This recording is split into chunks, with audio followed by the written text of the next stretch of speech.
ఓం శాంతి 25/7/2025 సాకార ఈశ్వరీయ మధుర మహావాక్యాలు. మధురమైన పిల్లలారా, బాగా చదువుకొని మీ అంతకు మీరే రాజ్య తిలకం దిద్దుకోవాలి. ఈ ఒకే చింతలో సదా ఉండాలి. చదువు ద్వారానే రాజ్యం లభిస్తుంది. ప్రశ్న: పిల్లలు ఏ ఉత్సాహంలో ఉండాలి? ఎందుకు వ్యాకుల పడరాదు? జవాబు: లక్ష్మీ నారాయణల వలె అవ్వాలి అని ఉల్లాసం మీకు సదా ఉండాలి. దీని కొరకు పురుషార్థం చేయాలి. ఎప్పుడు దుఃఖితులుగా అవ్వరాదు. ఎందుకంటే చదువు చాలా సహజమైనది. ఇంట్లో ఉంటూ కూడా చదవవచ్చు. దీనికి ఎలాంటి ఫీజు లేదు. కానీ ధైర్యం తప్పకుండా ఉండాలి. పాట: మీరే మాతాపితలు. ఓం శాంతి. పిల్లలు తమ తండ్రి మహిమను విన్నారు. మహిమ ఒక్కరిదే, వేరెవ్వరి మహిమ గాయనం చేయబడదు.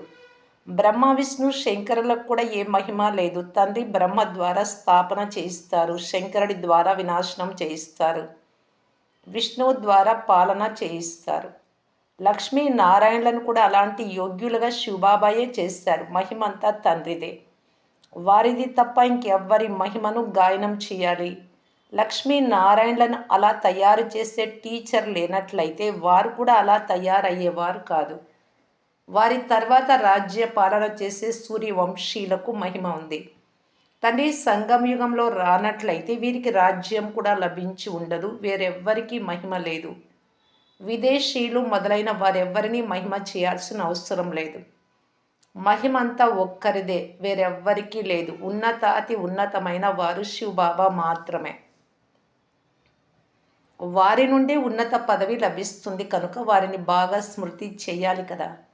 స్వయాన్ని రాజుగా చేసుకునేందుకు స్వయమే చదువుకోవాలి. బ్యారిస్టరీ చదివేవారు చదువు ద్వారా స్వయాన్ని బ్యారిస్టర్గా చేసుకుంటారు. శివబాబా మనల్ని చదివిస్తున్నారు అని మీకు తెలుసు. ఎవరైతే బాగా చదువుతారో వారే ఉన్నత పదవి పొందుతారు. చదవని వారు పదవిని పొందలేరు. చదువు కొరకు శ్రీమతం లభిస్తుంది. పావనంగా అవ్వడం ముఖ్యమైన విషయం. ఈ చదువు ఈ సమయంలో అందరూ తమో ప్రధానంగా పతితులుగా ఉన్నారని మీకు తెలుసు. మంచి మనుషులు చెడ్డ మనుషులు ఉండనే ఉంటారు. పవిత్రంగా ఉండే వారిని మంచివారు అని అంటారు. బాగా చదివి గొప్ప వ్యక్తులుగా అయినప్పుడు మహిమ ఉంటుంది. కానీ అందరూ పతితులే. పతితులే పతితులను మహిమ చేస్తారు. సత్యుగంలో పావనులు ఉంటారు. అక్కడ ఎవ్వరిని మహిమ చెయ్యరు.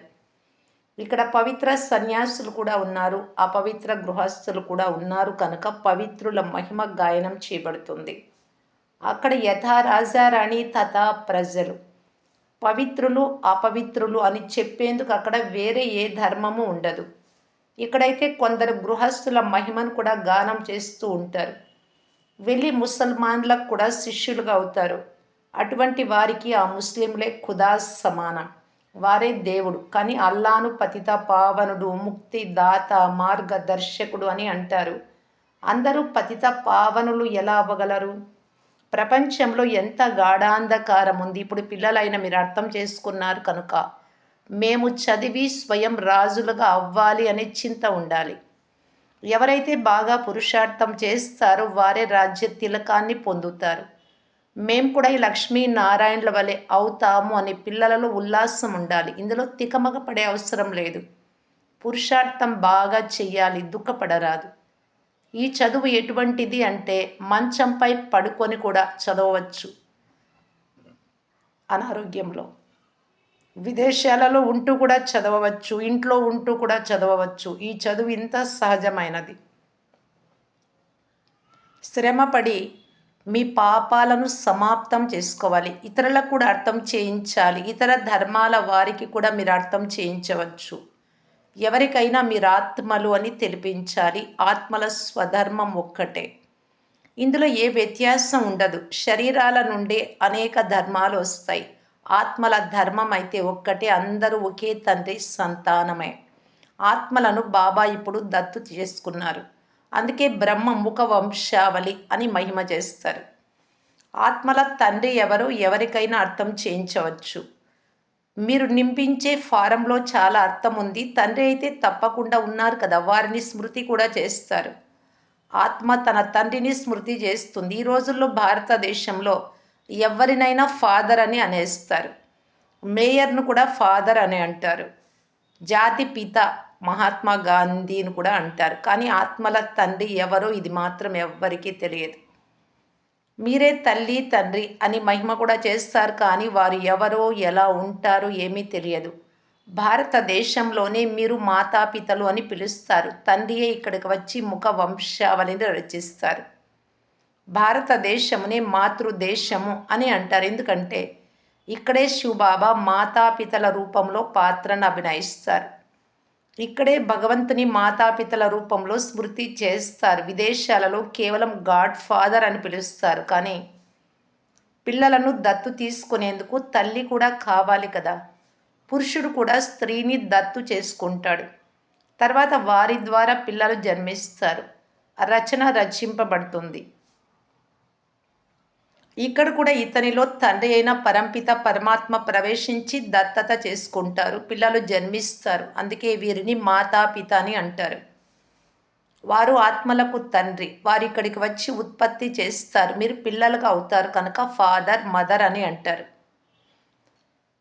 అది అతి మధురమైన ఇల్లు. అక్కడ ఆత్మలు నివసిస్తాయి శాంతిధామంలో. అక్కడికి బాబా తప్ప వేరెవ్వరూ తీసుకెళ్ళలేరు. ఎవరైనా కలిస్తే మీరు మధురమైన ఇంటికి వెళ్ళాలి అని అనుకుంటున్నారా అని అడగండి. అలాగైతే తప్పకుండా పావనంగా అవ్వాల్సి ఉంటుంది అని చెప్పండి. ఇప్పుడు మీరు పతితులుగా ఉన్నారు. ఇది ఇనుప యుగ తమో ప్రధాన ప్రపంచం. ఇప్పుడు మీరు వాపస్ ఇంటికి వెళ్ళాలి. ఇనుప యుగ ఆత్మలు వాపస్ ఇంటికి వెళ్ళలేవు. ఆత్మలు మధురమైన ఇంటిలో పవిత్రంగా ఉంటాయి కనుక స్మృతి ద్వారానే వికర్మల వినాశనం అవుతాయి అని ఇప్పుడు తండ్రి అర్థం చేస్తున్నారని చెప్పండి. ఏ దేహధారిని స్మృతి చేయకండి. బాబాను ఎంతగా స్మృతి చేస్తారో అంత పావనంగా అవుతారు. అంతేకాక నెంబర్ వారుగా ఉన్నత పదవిని పొందుతారు. లక్ష్మీనారాయణల చిత్రం చూపించి ఎవరికైనా అర్థం చేయించడం కూడా సులభం. భారతదేశంలో ఒకప్పుడు వీరి రాజ్యం ఉండేది. వీరు రాజ్యం చేయనప్పుడు విశ్వంలో శాంతి ఉండేది. విశ్వంలో శాంతిని తండ్రి మాత్రమే తీసుకురాగలరు. వేరెవ్వరికి ఆ శక్తి లేదు. ఇప్పుడు ఆ తండ్రి మనకు రాజయోగాన్ని నేర్పిస్తూ ఉన్నారు. నూతన ప్రపంచంలో రాజాది రాజులుగా ఎలా అవ్వగలరో తెలియజేస్తూ ఉన్నారు. బాబాయే జ్ఞాన సాగరులు, కానీ వారిలో ఏ జ్ఞానం ఉందో ఎవ్వరికీ తెలియదు. సృష్టి ఆది మధ్య అంత్యాల చరిత్ర భూగోళాలు బేహద్దు తండ్రి మాత్రమే వినిపిస్తారు. మనుషులు కొన్నిసార్లు సర్వవ్యాపి అని అంటారు, లేక అందరి అంతరంగమును తెలిసిన వాడు అని అంటారు. స్వయాన్ని ఇలా చెప్పుకోలేరు. ఈ విషయాలన్నీ కూర్చొని తండ్రి అర్థం చేయిస్తూ ఉన్నారు. బాగా ధారణ చేసి ఇవన్నీ బాగా వింటూ మననం చేస్తూ ఉంటే హర్షితంగా అవుతారు. ఈ లక్ష్మీనారాయణల చిత్రాన్ని సదా హర్షిత ముఖులుగానే తయారు చేస్తారు. స్కూలులో పెద్ద తరగతిలో చదివే వారు ఎంత హర్షితంగా ఉంటారు. వీరు చాలా పెద్ద పరీక్ష పాస్ అవుతున్నారు అని ఇతరులు కూడా అర్థం చేసుకుంటారు. ఇది చాలా ఉన్నతమైన చదువు. ఫీజు మొదలైనవేవి అవసరం లేదు. కేవలం ధైర్యం కావాలి. స్వయాన్ని ఆత్మ అని భావించి తండ్రిని స్మృతి చేయాలి. ఇందులోనే మాయ విఘ్నాలను కలిగిస్తుంది. పవిత్రులు కండి అని తండ్రి చెప్తున్నారు. తండ్రితో ప్రతిజ్ఞ చేసి మళ్ళీ ముఖం నల్లగా చేసుకుంటారు, అనగా వికారాలకు వశం అవుతారు. మాయ చాలా శక్తివంతమైనది. ఫెయిల్ అయ్యారు అంటే వారి పేరు మహిమ చేయబడదు. ఫలానా ఫలానా వారు ప్రారంభం నుండి చాలా బాగా నడుస్తున్నారు అని మహిమ గాయనం చేయబడుతుంది. మీ కొరకు మీరే పురుషార్థం చేసి రాజధానిని ప్రాప్తి చేసుకోవాలి అని తండ్రి చెప్తున్నారు. చదువు ద్వారా ఉన్నత పదవిని పొందుకోవాలి. ఇది రాజయోగం, ప్రజాయోగం కాదు. కానీ ప్రజలుగా కూడా అవుతారు కదా. వీరు ఏ పదవికి యోగ్యులుగా అవుతారు అని ముఖము ద్వారా, సర్వీసు ద్వారా, సేవ ద్వారా తెలిసిపోతుంది. ఇంటిలో విద్యార్థి నడవడికల ద్వారా మొదటి నంబర్లో వస్తాడా, మూడవ నంబర్లో వస్తాడా, ఫెయిల్ అవుతాడా అని అర్థం చేసుకుంటారు కదా. ఇక్కడ కూడా అలాగే అంత్యంలో పరీక్ష పూర్తి అయినప్పుడు మీకు అంతా సాక్షాత్కారం అవుతుంది. సాక్షాత్కారం అవ్వడంలో సమయం పట్టదు, లేట్ కాదు. తర్వాత నేను పాస్ కాలేదు అని సిగ్గుపడతారు, పశ్చాత్తాపం పడతారు. పాస్ కాని వారిని ఎవరు ప్రేమిస్తారు? మనుషులు సినిమా చూసే దాంట్లో చాలా సంతోషం అనుభవిస్తారు. కానీ బయోస్కోప్ సినిమా నంబర్ 1 మురికిగా తయారు చేసేది అని తండ్రి చెప్తున్నారు. దానిని చూసేవారు చాలా వరకు ఫెయిల్ అయ్యి పడిపోతారు. కొందరు స్త్రీలకు కూడా సినిమాలు చూడకపోతే నిద్ర పట్టదు. అప్పుడు సినిమాలు, ఇప్పుడు సీరియల్స్, ఇప్పుడు ఫోన్లో, ఇంటర్నెట్లు ఇట్లాంటివి. సినిమా చూసేవారు అపవిత్రులయ్యే పురుషార్థం తప్పకుండా చేస్తారు. ఇక్కడ ఏం జరుగుతూ ఉందో, ఎందులో మనుషులు సంతోషం ఉందని అనుకుంటున్నారో అదంతా దుఃఖమునిచ్చేదే.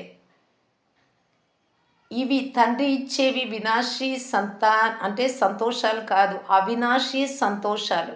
అవి వినాశీ సంతోషం. అవినాశి ఖుషి అవినాశి తండ్రి ద్వారా మాత్రమే లభిస్తుంది. బాబా మనలను ఈ లక్ష్మీనారాయణల వలె తయారు చేస్తారు అని మీకు తెలుసు. మొదట 21 జన్మలకు అని వ్రాసేవారు, కానీ ఇప్పుడు బాబా 50, 60 జన్మలు అని వ్రాస్తారు. ఎందుకంటే ద్వాపరయుగంలో కూడా మొదట చాలా ధనవంతులుగా సుఖంగా ఉంటారు కదా, భలే పతితులుగా అవుతారు, కానీ ధనం చాలా ఉంటుంది అప్పుడు కూడా. పూర్తిగా తమో ప్రధానమైనప్పుడు కలియుగం లాస్ట్లోనే దుఃఖం మొదలవుతుంది. మొదట సుఖంగానే ఉంటారు, ఎప్పుడు చాలా దుఃఖితులుగా అవుతారో అప్పుడు తండ్రి వస్తారు. మహా అజామిలుని వంటి పాపులను కూడా తండ్రి ఉద్ధరిస్తారు. నేను అందరినీ ముక్తి ధామానికి తీసుకెళ్తాను, అంతేకాక సత్యుగ రాజ్యాన్ని కూడా మీకు ఇస్తాను అని తండ్రి చెప్తున్నారు. సర్వులకు కళ్యాణం జరుగుతుంది కదా, శాంతిధామానికి కానీ సుఖధామానికి కానీ అందరినీ తమ తమ గమ్యాలకు చేర్చుతారు. సత్యుగంలో అందరికీ సుఖం ఉంటుంది, శాంతిధామంలో కూడా సుఖంగా ఉంటారు. విశ్వంలో శాంతి నెలకొనాలి అని అంటారు. ఈ లక్ష్మీనారాయణల రాజ్యం ఉన్నప్పుడు విశ్వంలో శాంతి ఉండేది, దుఃఖం అనే మాటే ఉండదు. దుఃఖం కానీ అశాంతి కానీ ఉండదని చెప్పండి. ఇక్కడైతే ఇప్పుడు ఇంటింటిలో అశాంతి ఉంది, అన్ని దేశాలలో అశాంతి ఉంది, పూర్తి విశ్వంలోనే అశాంతి ఉంది. ఎన్ని ముక్కలు ముక్కలు అయిపోయింది ప్రపంచం, ఎన్ని విభజనలు. 100 మైళ్ళకు ఒక భాష ఉంటుంది. ఇప్పుడు భారతదేశపు ప్రాచీన భాష సంస్కృతము అని అంటారు. ఇప్పుడు ఆది సనాతన ధర్మం గురించే తెలియనప్పుడు ఇది ప్రాచీన భాష అని ఎలా చెప్పగలరు? అప్పుడు హిందీనే ఉండేది. ఆది సనాతన దేవీ దేవత ధర్మం ఎప్పుడు ఉండేదో మీరు చెప్పగలరా? మీలో కూడా నంబర్ వారుగా ఉన్నారు. కొందరు మందబుద్ధి కలవారు కూడా మీలో ఉన్నారు. వీరు రాతి బుద్ధి లాంటి వారు అని చూస్తూనే అర్థమైపోతుంది. ఓ భగవంతుడా, వీరి బుద్ధికి వేయబడిన తాళమును తెరవండి అని అజ్ఞాన కాలంలో కూడా అంటారు కదా. పిల్లలైన మీ అందరికీ బాబా జ్ఞాన ప్రకాశం ఇస్తున్నారు, దీని ద్వారా తాళం తెరవబడుతూ ఉంటుంది. అయినా కొందరి బుద్ధి తెరుచుకోదు. బాబా, మీరు బుద్ధివంతుల బుద్ధి, మా పతి బుద్ధికి వేయబడిన తాళం తెరవండి, జ్ఞానంలోకి తీసుకురండి అని అంటారు. నేను ఒక్కొక్కరి బుద్ధికి వేయబడిన తాళాన్ని కూర్చొని తెరిచేందుకు రాలేదు అని బాబా చెప్తారు. అందరి బుద్ధి నేను తెరిచినట్టయితే అందరూ మహారాజా మహారాణీలుగా అవుతారు. నేను ఎలా అందరి తాళాన్ని తెరవగలను? వారు సత్యుగంలో వచ్చే అవకాశమే లేనప్పుడు నేనెలా బుద్ధి తాళాన్ని తెరవగలను? డ్రామా అనుసారం సమయానుసారం వారి బుద్ధి తాళం తెరవబడుతుంది, నేనెలా తెరుస్తా? డ్రామా పైన కూడా ఆధారపడి ఉంది. అందరూ పూర్తిగా పాస్ అవ్వలేరు. స్కూలులో కూడా నెంబర్ వారుగా ఉంటారు. ఇది కూడా చదివే, ప్రజలు కూడా తయారు కావాలి ఇక్కడే. అందరి తాళము తెరిచినట్లయితే ప్రజలు ఎక్కడి నుండి వస్తారు? ఈ నియమం లేదు. పిల్లలైన మీరు పురుషార్థం చేయాలి. ప్రతి ఒక్కరి పురుషార్థం ద్వారా తెలుసుకోవచ్చు. ఎవరైతే బాగా చదువుతారో వారిని అన్ని స్థానాలకు పిలుస్తూ ఉంటారు. ఎవరెవరు బాగా సర్వీస్ చేస్తున్నారో బాబాకు తెలుసు. పిల్లలు బాగా చదవాలి, బాగా చదివితే ఇంటికి తీసుకెళ్తాను, మళ్ళీ స్వర్గంలోకి పంపిస్తాను. చదవకుంటే శిక్షలు చాలా కఠినంగా ఉంటాయి, పదవి కూడా భ్రష్టం అవుతుంది. విద్యార్థులు టీచర్ను ప్రత్యక్షం చేయాలి. స్వర్ణిమ యుగంలో పారస బుద్ధి ఉండేది, ఇప్పుడు ఇనుప యుగం కనుక ఇక్కడ స్వర్ణిమ యుగ బుద్ధి ఎలా ఉంటుంది? ఒకే రాజ్యం, ఒకే ధర్మం ఉన్నప్పుడు విశ్వంలో శాంతి ఉండేది. భారతదేశంలో వీరి రాజ్యం ఉన్నప్పుడు విశ్వంలో శాంతి ఉండేది అని మీరు వార్తాపత్రికలలో కూడా ప్రచురించవచ్చు. చివరికి తప్పకుండా అర్థం చేసుకుంటారు. పిల్లలైన మీ పేరు ప్రసిద్ధం అవ్వాలి. ఆ చదువులో అనేక పుస్తకాలు మొదలైనవి చదువుతారు. ఇక్కడ అటువంటిది ఏమీ లేదు. చదువు చాలా సులభం. పోతే స్మృతిలో మంచి మంచి మహారథులు కూడా ఫెయిల్ అవుతారు. స్మృతి పదును లేకుంటే జ్ఞాన ఖడ్గం ఉపయోగపడదు. ఒట్టి జ్ఞానమే బాగా చెప్పేవారు అయినా తలంపు లేదు అంటే నాటుకోదు. చాలా స్మృతి చేసినట్టయితే పదునొస్తుంది. భలే బంధనంలో ఉండి కూడా స్మృతి చేస్తూ ఉంటే చాలా లాభం ఉంటుంది. ఎప్పుడూ బాబాను చూసి కూడా ఉండరు. స్మృతిలోనే ప్రాణం వదిలేస్తారు అటువంటి వారు కూడా. కనుక చాలా మంచి పదవి పొందుకోగలరు. ఎందుకంటే చాలా చాలా స్మృతి చేస్తారు.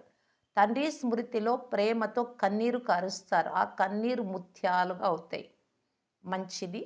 మధురాతి మధురమైన అపురూపమైన పిల్లలకు మాతాపిత బాప్ దాదాల ప్రియ స్మృతులు మరియు గుడ్ మార్నింగ్. ఆత్మిక పిల్లలకు ఆత్మిక తండ్రి నమస్తే. ధారణ కొరకు ముఖ్య సారం. ఫస్ట్ పాయింట్, మీ కొరకు మీరే పురుషార్థం చేసి ఉన్నత పదవిని పొందాలి. చదువు ద్వారా స్వయానికి రాజ్య తిలకాన్ని దిద్దుకోవాలి. జ్ఞానము బాగా ధారణ చేసి సదా హర్షితంగా ఉండాలి. సెకండ్ పాయింట్, జ్ఞాన ఖడ్గంలో స్మృతి అనే పదును నింపాలి. స్మృతి ద్వారానే బంధనాలను తెంచాలి. ఎప్పుడూ సినిమాలు చూసి మీ సంకల్పాలను అపవిత్రంగా చేసుకోరాదు. సినిమాలే కాదు, మిగతావన్నీ కూడా సీరియల్స్ ఇంకా వేరే వేరే వస్తూ ఉంటాయి కదా. ఫోన్ ద్వారా ఎన్నో చూస్తూ ఉంటారు. అవన్నీ వ్యర్థమైనటువంటివి. ఎంత చూస్తూ ఉంటే సంకల్పాలు అంత అపవిత్రంగా అవుతూ ఉంటాయి. నష్టం జరుగుతూ ఉంటుంది. వరదానం, లౌకికాన్ని అలౌకికంలోకి పరివర్తన చేసి అన్ని బలహీనతల నుండి ముక్తులుగా ఏ మాస్టర్ సర్వశక్తివాన్ భవ. ఎవరైతే మాస్టర్ సర్వశక్తివంతులు నాలెడ్జ్ఫుల్ ఆత్మలుగా ఉంటారో వారు ఎప్పుడూ ఏ బలహీనత లేక సమస్యలకు వశీభూతులుగా అవ్వరు. ఎందుకంటే అమృత వేళ నుండి వారు ఏం చూస్తారో, ఏం వింటారో, ఏం ఆలోచిస్తారో లేదా ఏ కర్మ చేస్తారో వాటిని లౌకికం నుండి అలౌకికంలోకి పరివర్తన చేసుకుంటారు. దేహ అభిమానం, దేహము అనేది లౌకికం అంటే ఆత్మకు సంబంధించినటువంటిది అలౌకికం. లౌకికం నుండి అలౌకికంలోకి మార్చుకుంటారు. ఏ లౌకిక వ్యవహారంనైనా నిమిత్తంగా చేస్తూ అలౌకిక కార్యం సదా స్మృతిలో ఉంటే ఏ విధమైన మాయావి వికారాలకు వశీభూతమైన వ్యక్తి యొక్క సంపర్కంతో స్వయం వశీభూతం కారు. ఎవరు ఎలాంటి వారైనా ఉండని వారిలాగా కారు. తమోగుణి వైబ్రేషన్స్లో కూడా సదా కమల పుష్ప సమానంగా ఉంటారు. లౌకిక బురదలో ఉంటూ కూడా దాని నుండి అతీతంగా ఉంటారు. స్లోగన్, అందరినీ సంతృప్తి పరిస్తే పురుషార్థంలో హై జంప్ జరుగుతుంది. అవ్యక్త సూచన, సంకల్పాల శక్తిని జమ చేసుకొని శ్రేష్టమైన సేవకు నిమిత్తులుగా కావటానికి బాప్దాద తెలియజేస్తున్నారు. సంకల్ప శక్తిని జమ చేసుకోవాలి అంటే ఏ విషయం చూసినా విన్నా సెకండ్లో ఫుల్ స్టాప్ పెట్టి అభ్యాసం చేయండి. దాన్ని కొనసాగించకండి. దాని గురించి యోచనే చేయకండి. ఒకవేళ సంకల్పాలలో ఎందుకు, ఏమిటి, ఏ విషయానికైనా ఈ ప్రశ్నల క్యూను తయారు చేసి వ్యర్థ రచన ఇది రచిస్తే దానిని పాలన చేయాల్సి వస్తుంది. పిల్లలకు జన్మనిస్తే వారిని పాలన చేయాలి. అలాగే దీన్ని కూడా సంకల్పాలు మీరే రచించారు, దాని పాలన అంటే కొద్ది సమయం వరకు ఉంటాయి. చాలా బాగా అనిపిస్తాయి. బాగా ఆలోచిస్తారు, ఇంకా బాగా వ్యవహారంలో కూడా తీసుకొస్తారు. సంకల్పము, సమయము, శక్తి అందులో ఖర్చు అవుతూ ఉంటుంది. అందువలన ఇప్పుడు ఈ వ్యర్థ రచన యొక్క బర్త్ కంట్రోల్ చేయండి. అప్పుడు బేహద్దు సేవకు నిమిత్తంగా అవ్వగలరు. ఓం శాంతి.